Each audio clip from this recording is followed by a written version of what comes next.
Sa balitang sports, nasungkit ng Gilas Pilipinas ang unahan nitong panalo sa 2013 FIBA Asia Championship.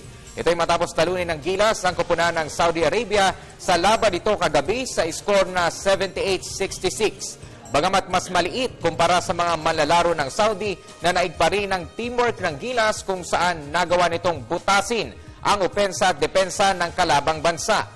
Samantala, nanguna sa Gilas ang MVP ng Jones Cup na si L.A. Tenorio at Larry Fonasher na bag ng 12 puntos. Samantala, sinabi ni National Head Coach Chot Reyes na ang laban sa Saudi ay paghahanda para sa paghaharap ng Gilas at ng powerhouse team na Jordan mamayang alas 8 ng gabi.